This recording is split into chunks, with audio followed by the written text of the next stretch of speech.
Buenos días, mis amados hermanos de la Confra Almirante Padilla y todos los hermanos en Cristo que nos están viendo, escuchando, y a todos los amigos. Bienvenidos a este servicio dominical de la Iglesia Almirante Padilla. Se seca la hierba, se marchita la flor, mas la palabra del Dios nuestro permanece para siempre. Y es en esa palabra de Dios que vive y que permanece para siempre, es que necesitamos ser vivificados cada mañana. Y por eso nuestra cita, nuestra reunión, nuestro compromiso cada domingo es para dedicarlos a la lectura y a la reflexión de la palabra. Bienvenidos entonces, por eso es que nos reunimos en esta mañana. Vamos a poner en manos de nuestro Dios este servicio dominical, abramos nuestros corazones, dispongámonos, porque vamos a recibir esa palabra que permanece para siempre y es la que nos reedifica, nos vivifica nuestro espíritu y nuestro corazón. Les invito entonces a que cierren sus ojos y lo oremos y pongamos en manos de nuestro Dios este servicio. Amado Padre Celestial, una vez más, Señor, te damos la gloria y la honra a ti, Señor Dios mío, porque no hay un Dios más grande y mayor que ese Dios a quien alabamos, adoramos, ese Dios tan grande y maravilloso, bueno, fiel, real, Señor Dios mío, un Dios que nos mostró su amor, no con palabras, sino con hechos, Señor, en enviar a tu Hijo Jesucristo, Señor, al morir en la cruz por nuestros pecados, Señor Dios mío. Gracias por este hecho, porque a través de este hecho, Señor, único y suficiente, nos podemos acercarnos en esta mañana a tu presencia, Señor Dios mío. Espíritu de Dios, en esta mañana, Señor, dirija al grupo de alabanza, Señor, dirija, Padre Dios, el expositor de tu palabra, Señor, y también, Señor, dispónganos, Padre Dios, coloque en nosotros el hambre y la sed espiritual en nuestro corazón, Señor, para que esa palabra, como dice el texto, Señor, es la que nos vivifica, Señor, siempre, Padre, la gloria. Muchas gracias, Señor, por este hermoso día, Señor. Yo te ruego que tú sigas derramando bendiciones sobre cada vida, Señor, sobre cada hijo, sobre cada cristiano, Señor. Pero también te ruego, Señor, por el mundo, Padre Dios, que en estos momentos, Señor, vuelvan a ti, Señor Dios mío. Gracias por estos medios, Señor, porque son medios que nos permiten, Señor, exaltar tu nombre, pero también, Señor, poder regar esa semilla de tu palabra, Señor Dios mío. Que hoy, Padre Dios, caiga esa semilla en nuestros corazones, Padre, en nuestras vidas, Señor Dios mío, pero en especial por aquellos, Señor, que no te han acercado a ti, Señor Dios mío. Que hoy esta palabra ellos puedan tomar una decisión, Señor bendito, porque tú les amas también, Señor. Muchas gracias, Padre Santo. Te lo pedimos, Señor, que tú prepares nuestro corazón, nuestra mente, Señor, con acción de gracias, Señor, en el nombre de Jesús. Amén. Bien, mis queridos hermanos y amigos, vamos a disponernos para alabar el nombre de nuestro Dios. El Salmo 100, versículo 40 dice: entrar por sus puertas con acciones de gracia, por sus atrios con alabanza, alabarlo, bendecir su nombre.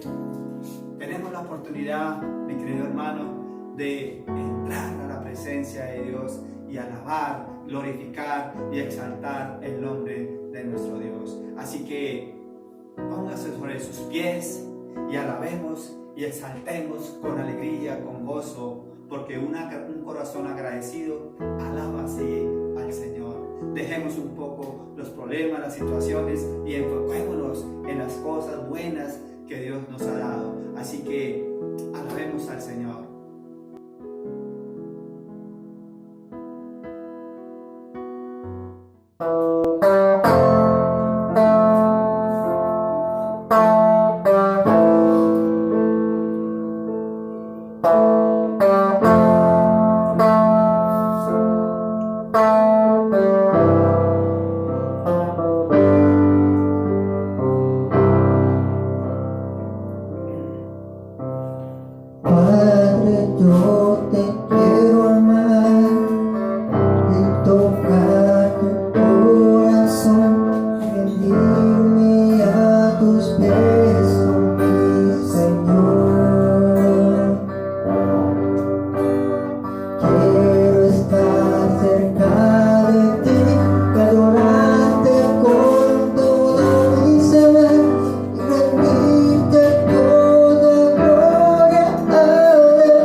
Ven a amargar Jesús, mostré mi dolor. Perdido delante Jesús, bendijo en su amor. La cruz, yo primero miraré, y la lucha de mi vida gloria veré. Fue allí por no vi a Jesús, y siempre vengo a la cruz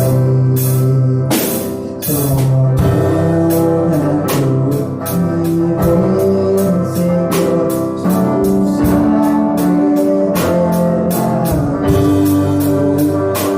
Por este pobre pecador, la cena sí sanó. En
la cruz,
Buenos días, iglesia. Sean todos bienvenidos a esta escuela dominical. Espero que todos se encuentren bien en sus casas. Espero que hayan podido experimentar el cuidado y la bondad de Dios en estos días. Quiera Dios que les esté proveyendo en todas sus necesidades, en toda su labor allí como familia, en sus casas, que Dios esté en medio de ustedes. Vamos a seguir este domingo con nuestro tema de la santidad. Para hoy quiero pensar un poco en lo que es la diligencia en la santidad. Para ello quiero que abramos la escritura en la carta de Pablo a los Romanos, libro de los Romanos, capítulo 12. Capítulo 12, quiero leer los 3 primeros versículos y allí va a estar basado nuestra enseñanza, nuestra meditación de este domingo. Romanos capítulo 12, versículo 1 al versículo 3. Versículo 1 al versículo 3, Romanos capítulo 12, dice así: Así que, hermanos, os ruego por las misericordias de Dios que presentéis vuestros cuerpos en sacrificio vivo, santo, agradable a Dios, que es vuestro culto racional. No os conforméis a este siglo, sino transformaos por medio de la renovación de vuestro entendimiento, para que comprobéis cuál sea la buena voluntad de Dios, agradable y perfecta. Digo pues, por la gracia que me es dada, a cada cual que está entre vosotros, que no tenga más alto concepto de sí que el que debe tener, sino que piense de sí con cordura, conforme a la medida de fe que Dios repartió a cada uno. Esto es palabra de Dios. Hemos pensado un poco en lo que es la santidad de Dios y lo que es la santidad en el creyente. El concepto, básicamente hemos dicho que santidad quiere decir apartarse, ser apartado. Cuando se habla que la persona, el creyente, es santo, se está diciendo que el creyente ha sido apartado para el servicio de Dios. Una connotación de este concepto que me gusta mucho es que ese apartamiento, ese ser apartado, hace que esa persona sea diferente.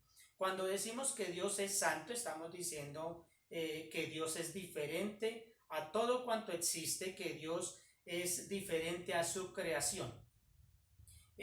Totalmente diferente, no tiene ninguna conexión, algo que se le parezca con su creación, ¿cierto? Y menos con la humanidad que está caída en sus pecados. Entonces, cuando hablamos de santidad, estamos hablando de que somos apartados y por lo tanto somos diferentes. También va incluido, claro, el concepto de pureza, ¿cierto? De limpieza, de una vida que está totalmente ajena a lo que es el pecado.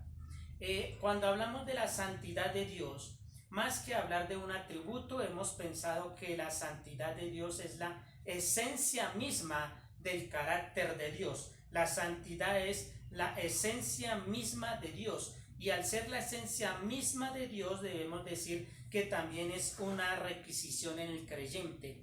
Se nos dice en Levítico, y también Pedro nos lo repite, allí dice: sed santos porque yo soy santo. Entonces es esencia de Dios y por lo tanto es una requisición en el creyente. Se exige que el creyente sea santo. A lo largo de la historia de la iglesia han existido movimientos que se preocupan por la santidad. Recuerdo hace unos 50 años o menos, unos 30 años, la iglesia, en su afán, de pronto, por decirlo así, en su afán de que los creyentes se comportaran de una forma correcta y santa como debe ser, empezaron a prohibir una serie de cosas. Entonces hubo un gran evangelista que decía que la televisión era el cajón del diablo, y entonces se prohibía, ¿cierto?, el ver televisión, el ir al cine, eso estaba prohibido, ¿cierto?, porque iba en contra de la santidad, según ese concepto, ¿cierto? Ir al cine iba en contra de la santidad. Y se nos decía, ¿qué tal si usted está en el cine y en ese momento viene Cristo? ¿Qué pasaría con usted?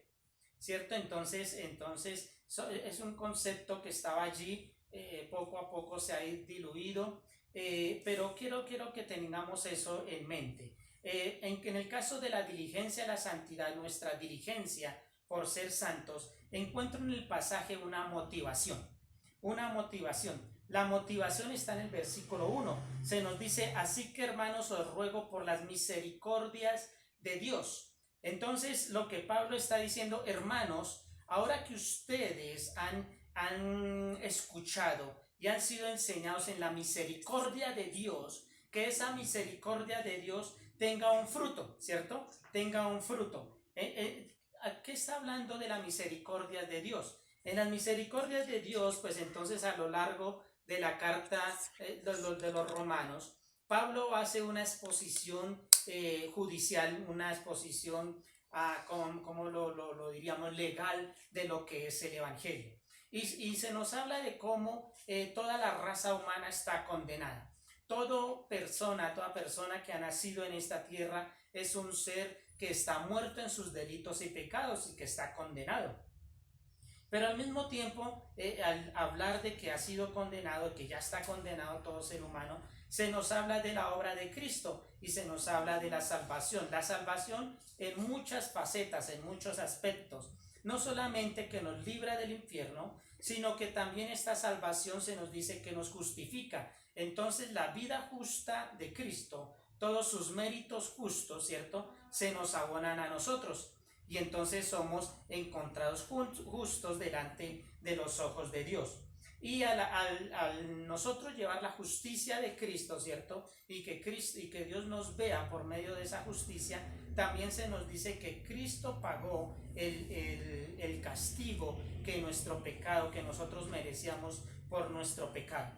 Se nos habla como la salvación también va a ir un poco hacia lo que es la redención mediante la cual se entiende que el creyente ha sido comprado con sangre, ¿cierto? Ha sido libertado y que ahora el creyente de una forma voluntaria sirve a Dios. Somos ahora comprados del yugo del pecado, ¿cierto? Entonces a esto nos referimos con redención. Se nos habla un poco de propiciación. Entonces se nos dice cómo la obra de Cristo hizo propiciación en nosotros. Entonces calma la ira de un Dios, ¿cierto?, que tiene su dedo apuntado hacia la humanidad, hacia el creyente, pero Dios hace propiciación y calma la ira de ese Dios que está en contra de nuestro pecado. Y encontramos lo que es también la santificación, como no solamente somos justificados, sino que Dios nos está haciendo justos, nos está haciendo santos. Y todo esto es las misericordias de Dios. Y Él ha usado 11 capítulos para explicarnos todas estas cosas, ¿cierto? Y entonces ahora Pablo dice: ahora, hermanos, que ustedes han observado esto, tengan en cuenta las misericordias de Dios y que las misericordias de Dios sean la motivación para buscar la santidad. Que las misericordias de Dios sea lo que los impulse a ustedes. El capítulo 10 y versículo 11 hace un poco de paralelo entre lo que son los judíos y lo que son los gentiles, y cómo los gentiles alcanzamos misericordia. Entonces no hay discriminación en cuanto a esta salvación, no hay discriminación. Entonces observe cómo la motivación para que yo busque, sea diligente en buscar mi santidad, no se encuentra en el temor al castigo de que Dios pueda someterme, no se encuentra en que puedo ir al infierno, sino que la motivación es precisamente que Dios ha mostrado sus misericordias en mi vida, y cuando yo pienso en eso y soy instruido en eso, entonces el resultado apenas lógico es que yo empiece a ser diligente en buscar la santidad, porque si Él es santo, yo también debo ser también santo. En segundo lugar, también puedo observar aquí en el pasaje que se nos dice que la búsqueda de la santidad tiene un costo. En el Antiguo Testamento era muy normal los sacrificios que se hacían, y todos esos sacrificios estaban estipulados y estaban debidamente reglamentados. Algunos piensan que ya de Cristo para acá no existen sacrificios. La Biblia sí nos enseña de algunos sacrificios, y aquí en este texto precisamente eso nos habla que en esa búsqueda de la santidad hay un costo, y ese costo es un sacrificio. El versículo 1 dice: así que, hermanos, os ruego por las misericordias de Dios que presentéis vuestros cuerpos en sacrificio vivo. Entonces el costo de buscar la santidad, el ser diligentes en la santidad, me implica un costo que aquí se habla de un sacrificio, pero no como en el Antiguo Testamento, donde se tomaban unos animales y se mataban, ¿cierto? Y se presentaba la sangre o se quemaba todo el cuerpo ante Dios allí en el altar. Aquí lo que se nos está pidiendo es un sacrificio vivo, en vida, ¿cierto?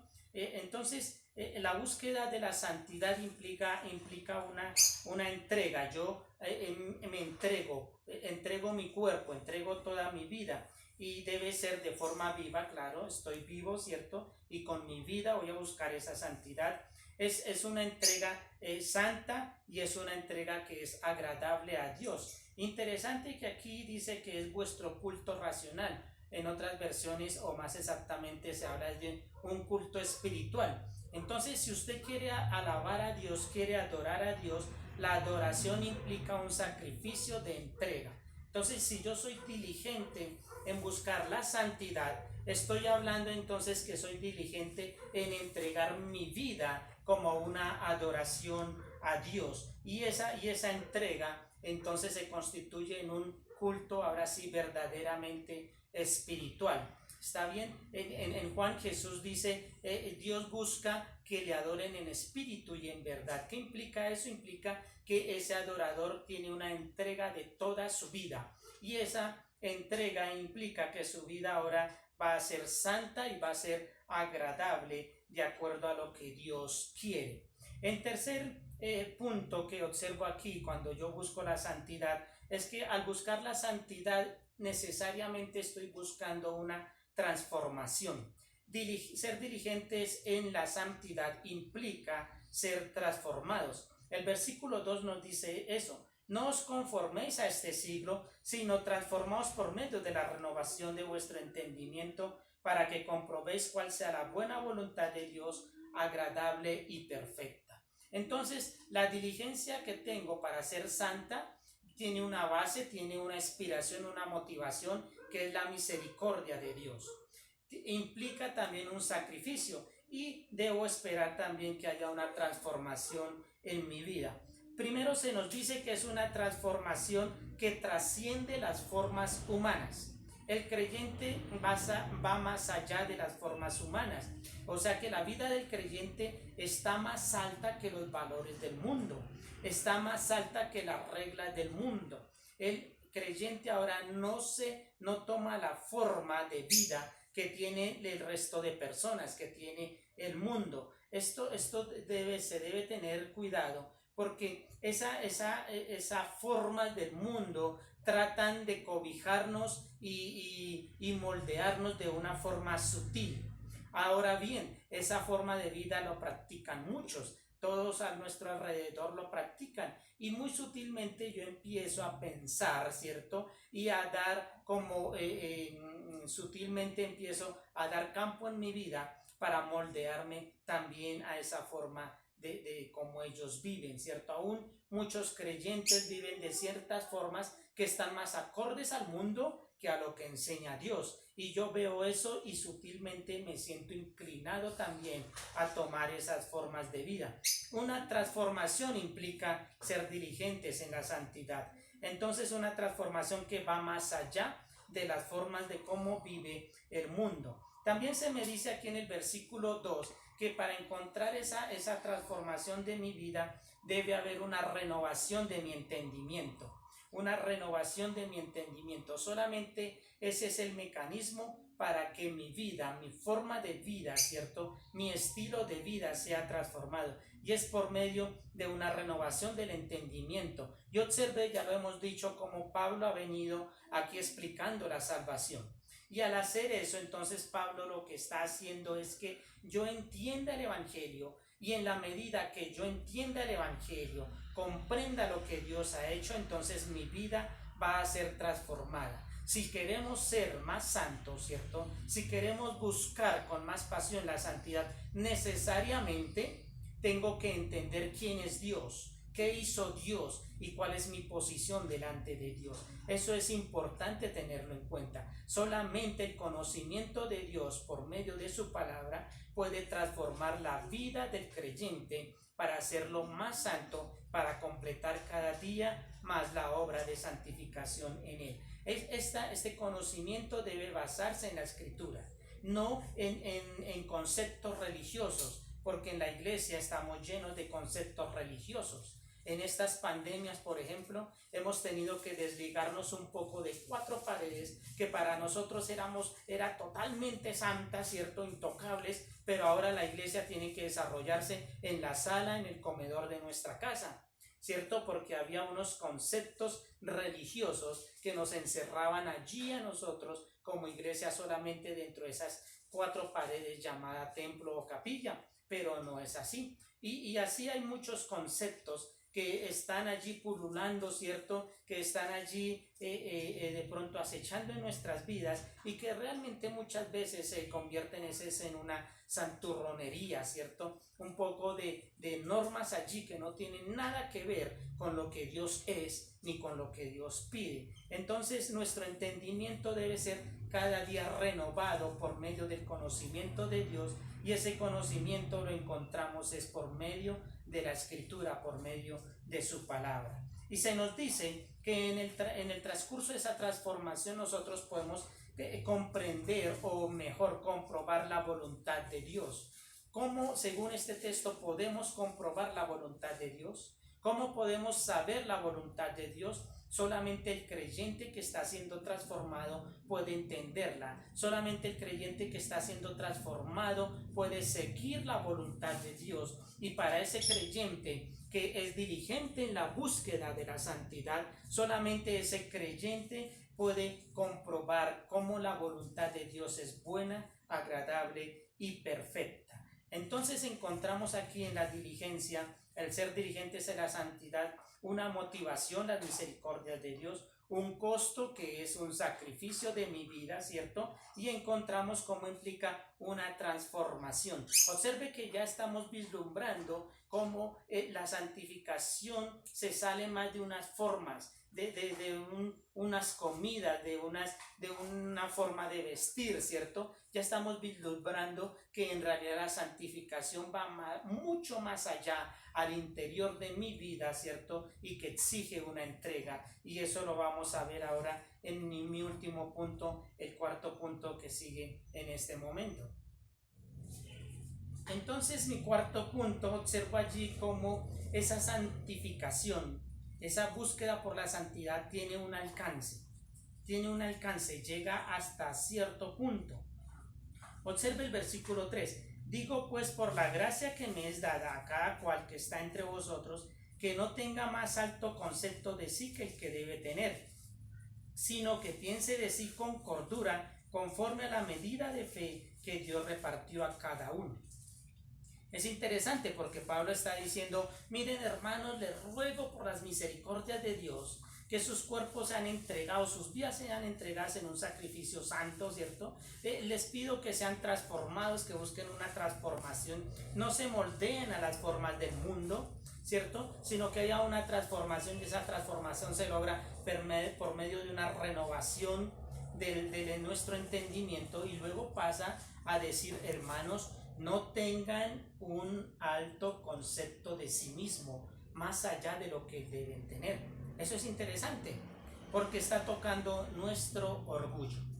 Entonces observe cómo la santidad va más allá de sentarse al frente de un televisor, va más allá de ir a una sala de cine, sino que la santificación implica un alcance, y ese alcance es rendir mi yo delante de Dios. Ese es el alcance. Mi yo queda expuesto delante de Dios, queda rendido delante de Dios, y yo empiezo a desprenderme de ese yo, ¿cierto? Entonces va más allá de ir a un cine o no ir a un cine. Ir a un cine pues es fácil no ir, ¿cierto? En mis tiempos, cuando yo era joven, no era común ir a cine. Solamente algunas personas iban porque eso implicaba un costo, ¿cierto? Implicaba tiempo, y no íbamos a cine, ¿cierto? Entonces no ir a cine pues era muy fácil realmente. ¿Usted quiere ser un buen creyente? Deje de ir a cine. Eso es muy fácil.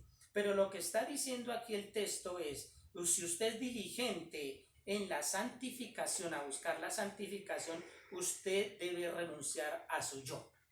Entonces aquí lo que está diciendo, ustedes en su vida de iglesia, tengan cuidado de no creerse más que los demás.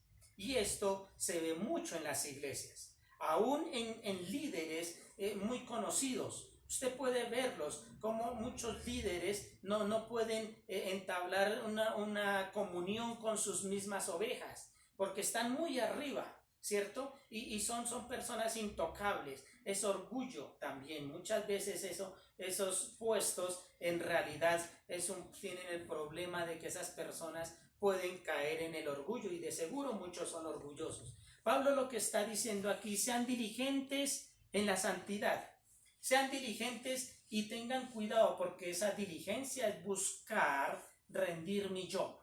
No tengan más alto concepto de sí mismos, renuncien a sí mismos, renuncien a sus privilegios, ¿cierto? No crean que allá la persona que es más anciana o que tiene menos dinero o que tiene menos estudio es menor que ustedes. No es así, dice Pablo. Renuncien a ese falso orgullo que está en contra de la santidad. Entonces ya empezamos a mirar cómo la santidad implica un poco más, ¿cierto? Un poco más, y realmente es un sacrificio.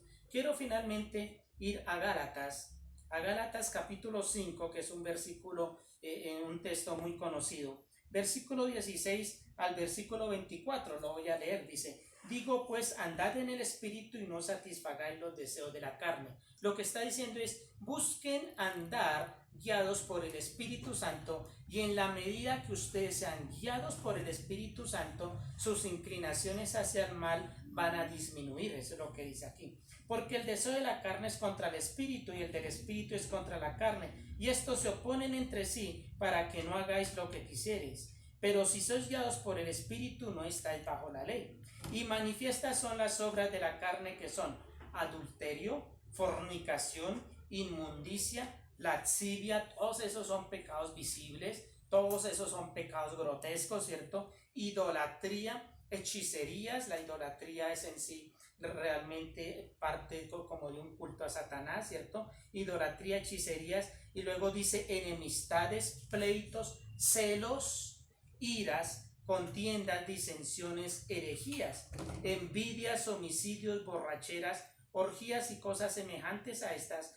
acerca de las cuales os amonesto, como ya lo os he dicho antes, que los que practican tales cosas no heredarán el reino de Dios. Y entonces en este listado hay varios pecados que son visiblemente grotescos, pero que también hay otros que están en el interior de nuestras vidas y ya no son tan visibles. Celos, dice, iras. Muchas personas, muchos creyentes son mal geniados. y se gozan de eso y se pavonean de que son iracundos, ¿cierto? Pero en realidad son personas que no se pueden controlar a sí mismos. Pueden dejar de ir a un cine, ¿cierto? Siguiendo con mi ejemplo inicial, pero no pueden controlar su ira, no pueden controlar sus celos por el hermano que está en otra estilo de vida o que está con otros resultados en su vida cristiana. Entonces tienen celos y esos son pecados que no los vemos, ¿cierto? Que de pronto ese creyente está batallando, ¿cierto? O simplemente para él son normales, ¿cierto? Personas que simplemente se paran delante del otro y le dicen sus 3 verdades según él, pero en realidad son personas iracundas que no son capaces de controlarse en sí mismas. Y luego dice el versículo 22, mas el fruto del Espíritu es amor, gozo, paz, paciencia, benignidad, bondad, fe, mansedumbre, templanza. Contra tales cosas no hay ley. El fruto del Espíritu son un conjunto de características internos en nuestro carácter, porque nuestro carácter, cuando busco la santidad, nuestro carácter está siendo formado. Y la santidad es eso también, es que nuestro carácter está siendo formado. Ya hay un control propio, ¿cierto? Ya amo a mi hermano que en otras condiciones posiblemente podría odiarlo, ¿cierto? Ya tengo paciencia, ya no me desespero o estoy en esa pelea en contra del desespero, en contra de la ira. Y eso es ser diligentes en la santidad. Entonces, como creyentes estamos llamados a buscar la santidad, a ser diligentes buscando la santidad, pero no con unos simples ritos religiosos, sino con un sacrificio de mi yo, ¿cierto? Porque yo he experimentado la misericordia de Dios, me conozco a mí mismo, ¿cierto? Que sin Dios yo no puedo dar nada bueno, ¿cierto? Ahora entonces, como producto y como gratitud de ese conocimiento, me rindo a Dios y me desprendo de mí mismo y mi carácter lo coloco en las manos de Dios, en manos de su Espíritu Santo, para que Él empiece a controlarme, para que Él empiece a hacer la obra de santificación en mi vida. Yo creo que muchos de ustedes, y yo me incluyo también, al mirar todos estos ingredientes, ¿cierto? De pecado, ¿cierto? Envidias, homicidios, borracheras, podemos decir este no, pero este un poquito sí, y este tal vez un poco más, ¿cierto? Y estamos en ese proceso. Mi invitación es a que contemplemos la misericordia de Dios, tomemos entonces una voz allí, ¿cierto? Un entusiasmo, ¿cierto? Para ser diligentes buscando la santificación. ¿Qué es la santificación? Entonces, es que mi carácter sea moldeado y que mi cuerpo, mi vida, sea un sacrificio agradable, santo y perfecto delante de Dios, quien es totalmente santo. Oremos. Bendito Dios, te damos gracias, Señor, en esta mañana. Gracias, Padre Celestial, porque tú nos has dado tu Santo Espíritu, Señor, como regalo y como muestra de tu amor. Padre Santo, te pedimos que tu Espíritu Santo controle nuestras vidas, Señor. Limpie nuestras vidas, quite todos esos pecados ocultos, Señor, y que nos ayude, Señor, a que nuestro carácter te refleje a ti, Señor, para que seamos entonces, bendito Dios, conformados a tu imagen, Señor, y que la santidad sea una realidad visible en nuestras vidas, Señor. Bendice, Señor, a tu iglesia, a todos los hermanos que están también congregados conmigo, Señor. Gracias te damos en el nombre de Cristo Jesús. Amén. Bendiciones, hermanos, un buen día. Damos gracias a Dios por permitirnos llevar a cabo este servicio, esta reunión dominical. Esperamos, mis amados hermanos y amigos, que haya sido de mucha bendición la oración, la alabanza, pero también la exposición de la palabra del Señor. Gracias también a Dios por sus vidas. Dios les siga continuando bendiciendo sus vidas, su familia, sus hogares. Gracias también queremos darles desde acá, hermanos, por hacer parte del crecimiento de nuestro canal YouTube. Para nosotros es una motivación para seguir trayendo contenido que pueda bendecir nuestras vidas. Así que gracias, muchas gracias, como también gracias a la generosidad de los hermanos. Gracias porque ese es nuestro compromiso, nuestra responsabilidad para con la obra de nuestro Dios. Las puertas están cerradas, pero la obra debe avanzar. Y gracias por estos medios. Gracias por esa generosidad, por ese querer y ese hacer que Dios coloca en sus corazones para poder apoyar esta obra tan maravillosa como es la de Almirante Padilla. Los anuncios en esta mañana, mis queridos hermanos y amigos, seguimos con devocionales, con reflexiones escritas, verbales también. Los sábados tenemos nuestra reunión de comunión los unos con los otros, y gracias por estas personas, estos hermanos que nos conectamos a las 7 de la mañana, en la cual ponemos delante de la presencia, Señor, todas nuestras actividades, todas nuestras circunstancias de que estamos pasando hoy. Sigamos esperando en la voluntad del Señor, que Dios nos permita abrir las puertas para que nos volvamos a ver presencialmente. Así que el sábado 7 de la mañana, mi querido hermano, podemos también, usted se puede conectar con nosotros en espíritu y pongámosle todas las cosas en las manos de nuestro Dios, que es el único que nos puede dar la fortaleza, la dirección y la fuerza para sobrellevar todo esto. El domingo tenemos nuestro servicio dominical, como siempre, 10 de la mañana por el canal YouTube. Bien, esos son todos los anuncios, mis queridos hermanos. No nos perdamos, no nos airemos. Hoy, más que nunca, debemos estar más unidos los unos con los otros. Muchas bendiciones, mis queridos hermanos. Un abrazo desde acá y muchas bendiciones. Dios les bendiga y mucho ánimo para esta semana, para este domingo. Recordemos que ya llevamos 16 domingos aquí que hemos aprovechado estas plataformas. Hoy es el primer domingo de julio. Y qué bueno que así como Dios ha estado con nosotros todo este tiempo, también este mes de julio Dios esté con cada uno de nosotros. Y así lo va a hacer, mi querido hermano, porque Dios no nos dejará ni nos desamparará. Siempre el Señor va a estar con nosotros. Un abrazo y muchas bendiciones.